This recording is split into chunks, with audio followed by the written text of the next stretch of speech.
What if I told you the greatest empire builder in history didn't meditate under a waterfall, but basically just farted his way into a kingdom? I'd say you've been testing your own liquor supply again. Ugh. But I'll wipe down the counter for you. Slide your glass over. Yeah, fair enough. But pull up a stool, it's late, the bar is quiet, and, we really need to talk about this whole myth of the perfect hero. So for tonight's deep dive, we're looking at the first 5 chapters of this classic Chinese text, The Romance of Sui and Tang Dynasties, or the Sui Tang Yangi. Right. And usually these ancient epics are just full of these polished, pristine guys. Oh, totally. Guys who train on a mountaintop for 20 years, eat nothing but snow, and save the world with flawless technique. But the guy we are focusing on tonight is the exact opposite of that. He is the chaotic alternative. The triumph of absolute unearned confidence over actual competence. Exactly. We are dissecting the ultimate zero-to-hero myth tonight, the legend of Cheng Yaojin. And to translate this into something, an American beginner sitting here can easily grasp, imagine you're watching the Avengers, right? Okay. You have Captain America with his super soldier serum, Thor, who is a literal god, Black Widow with a lifetime of assassin training, and then there's just some huge burly guy who stumbled out of a dive bar, tripped over a curb, accidentally fell headfirst into an empty Iron Man suit, and just deadpan, well, I guess I'm saving the world today. That is actually a shockingly accurate description of Cheng Yaojin. Right. He doesn't have a training montage. His entire career is built on pure luck, untimely bodily functions, and, just the greatest, most unhinged poker face the world has ever seen. It's a story about how the world actually works, as opposed to how we're told it works. So let's look at the setup. The world of the Sui dynasty is completely collapsing into chaos. Armies are fighting, the government is corrupt, and normal people are just trying to survive.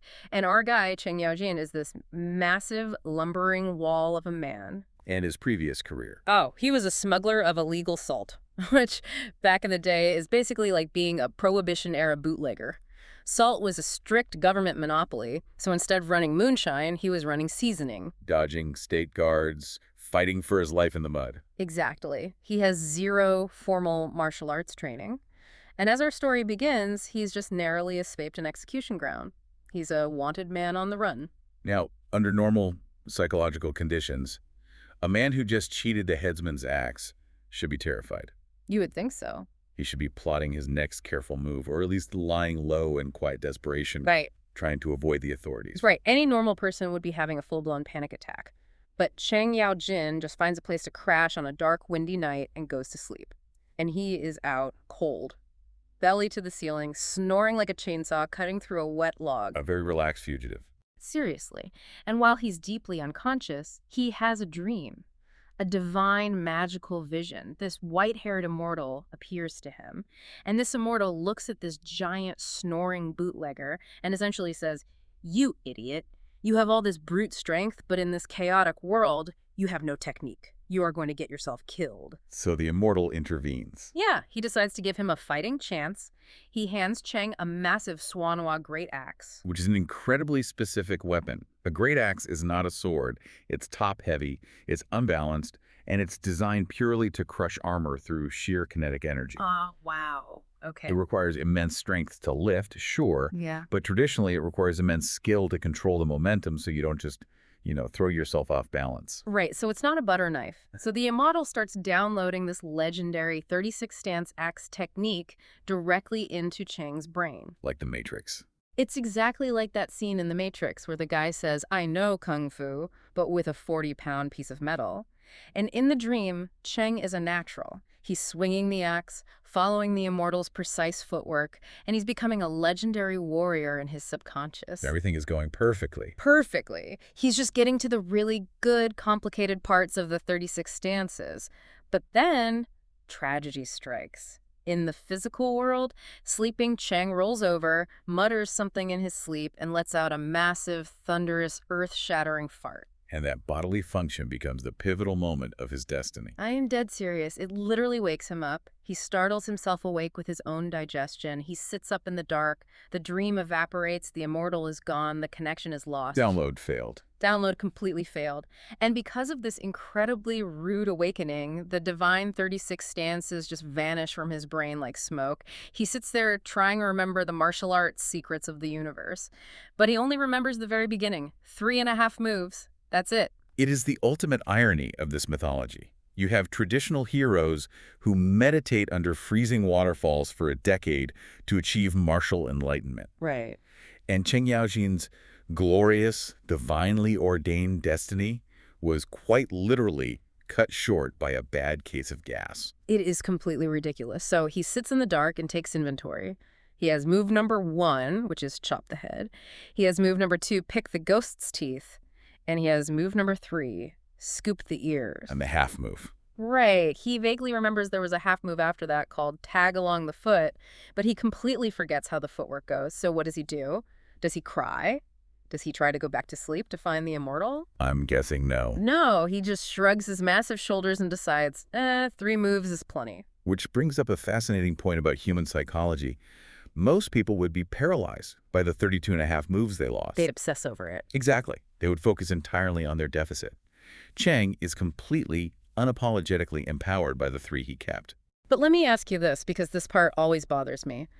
If you're going into a world full of legendary warriors, men who have studied swordplay since they were children, and you only know 3 moves, aren't you basically just that annoying kid playing a fighting video game? The button masher? Yeah.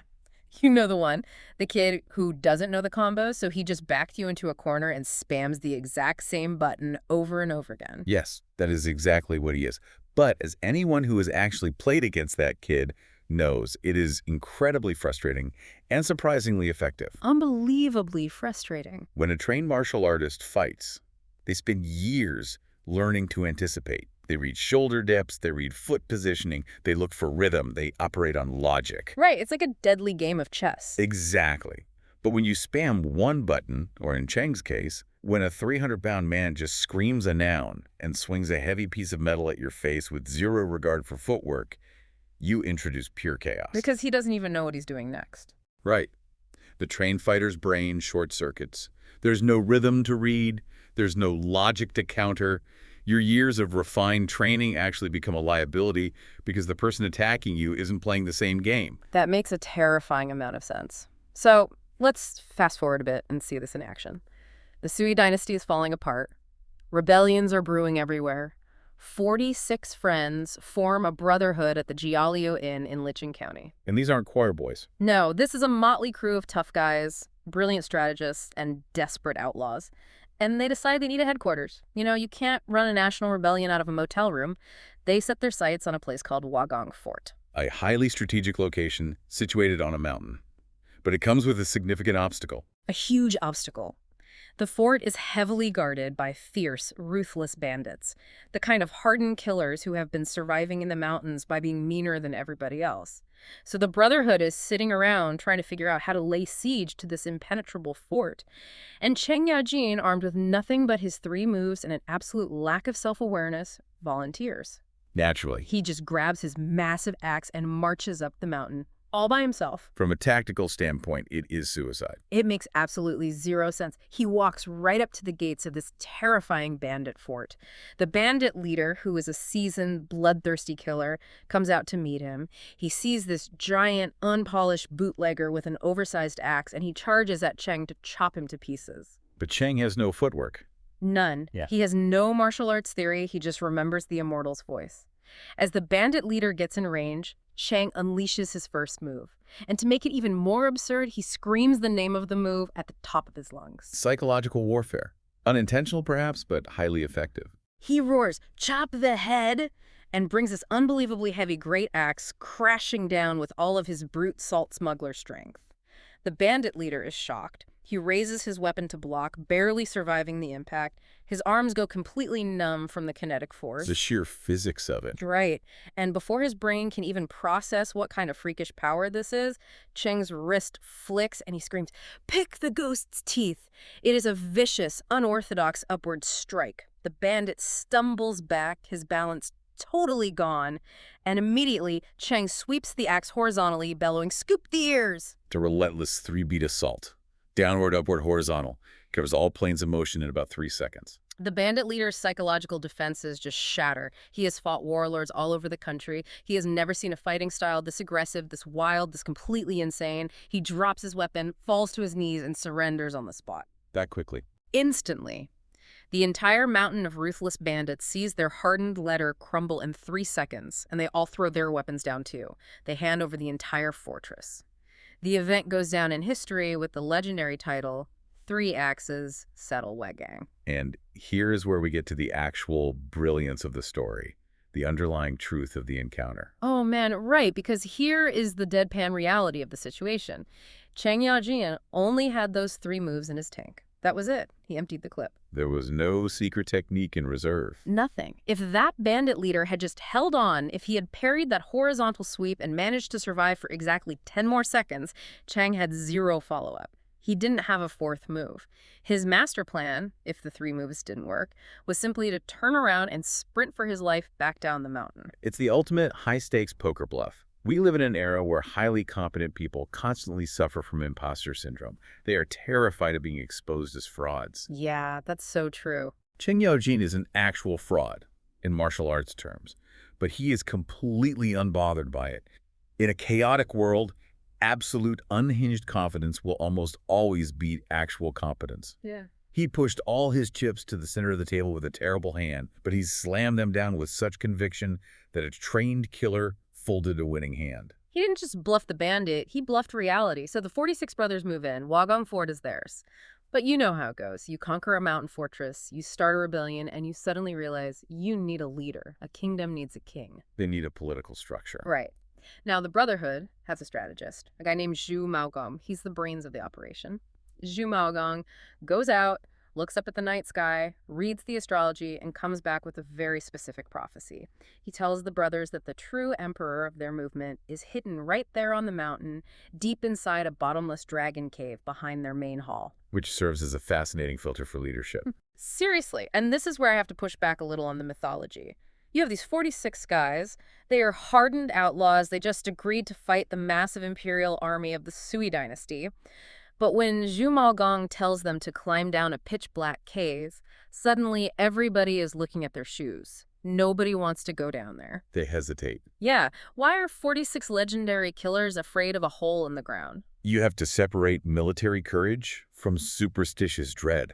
A man holding a spear is a problem you can solve. You can parry a spear, Yeah. but a bottomless, lightless pit that your strategist just told you belongs to a dragon. Okay. In an age governed by superstition, that is supernatural territory. It's the fear of the absolute unknown. Okay, fair enough. They are terrified of the dark. Enter our guy, Cheng Yaojin. Fearless, completely oblivious, and probably just bored. He steps up and says, "I'll do it." So they tie a thick, heavy rope around his waist and start lowering this giant man out into the abyss. He's descending into the dark, expecting to fight a monster or navigate a labyrinth. Exactly. He's going down, down, down. And finally, his boots hit the bottom. But he doesn't land on a pile of bones. He doesn't land on a sleeping dragon. Cheng Yaojin, the former illegal salt smuggler, literally lands butt first onto a shining golden dragon throne. A literal seat of power, just waiting in the dark interior of the earth. It plays out like a cartoon. He plops down onto the throne, and as he sits, an emperor's crown drops perfectly from the ceiling of the cave directly onto his head. And just to top it all off, a royal jade seal falls right into his lap. He's just sitting there in pitch blackness, fully dressed as an emperor, entirely by accident. He didn't forge the crown. He just happened to be standing where it fell. So he tugs on the rope. Up top, the 46 brothers are sweating, hauling this heavy load back up from the bottomless cave. They're probably wondering what kind of sacred artifact or glowing holy man they are about to pull out of the earth. The rope clears the edge, and out pops Cheng Yaojin. Looking less than majestic, I assume. Oh, completely. He is wearing royal robes that are probably way too small for him, a crooked crown sitting sideways on his head, and he's holding a jade seal. He looks exactly like what he is. A rustic, unpolished thug playing dress-up. The visual clash of that moment must have been profound. It's the ultimate collision of low-class reality and high-class destiny. And this is where the story loses my grip on reality again. These 46 brothers include some of the greatest heroes of the land. We are talking about master archers, unbeatable spearmen, aristocrats who defected to join the rebellion. They look at this giant, uncouth bootlegger wearing a crooked hat, and what do? They submit. In unison, these proud, dangerous men drop to their knees, bow their heads to the dirt, and shout, "Long live." I just don't buy it. You don't spend your entire life becoming a master strategist just to kneel to a guy because he fell onto a nice chair. Weren't they insulted? You're looking at it purely from the perspective of ego, rather than political utility. What do you mean? Think about what these 46 men are trying to accomplish. They are launching a rebellion against the Sui dynasty. The Sui dynasty is a polished, aristocratic, highly structured, and deeply corrupt empire. Right. If they had pulled a flawless, educated nobleman out of that cave and put him on the throne, it would have just been more of the same. It would look like a replacement, not a revolution. Ah, so they needed something totally different. They needed a mascot. They needed a figurehead who represented the absolute, messy, unapologetic chaos of tearing down a dynasty. When they looked at Cheng Yaojian in that crooked crown, they didn't see a scholar. They saw a blunt instrument. A wrecking ball. Precisely. A man who was too ignorant to be afraid of the empire. He was exactly the kind of chaotic symbol that desperate people would rally behind. That actually makes perfect sense. So Chang looks around at all these legendary killers kneeling in the dirt before him, and he doesn't give a humble speech. He doesn't talk about the burden of leadership. He just lets out this massive, uproarious belly laugh. He props his big, dusty boot right up on the arm of the throne and shouts to the hall, "I used to be a rough smuggler of illegal salt, and today I'm an emperor. Good. Then I crown myself the demon king of chaos." A subtle title. Right. And just like that, the rebellion flag is raised, the great demon kingdom is established, and Wagan Fort officially opens for business. He leans into the absurdity. He doesn't try to pretend he's a traditional king. He embraces the title of Demon King. I always think of this like the Western legend of King Arthur. You know the story. Whoever pulls the sword from the stone is the rightful noble king of England. It's pure, it's ordained by heaven. But Cheng's story, it's as if a bouncer at a dive bar tripped over a stool, accidentally fell on top of the sword in the stone, broke the stone in half by sheer body weight, stood up with the sword, just stuck to his belt, and looked around the bar saying, "Guess I own the country now."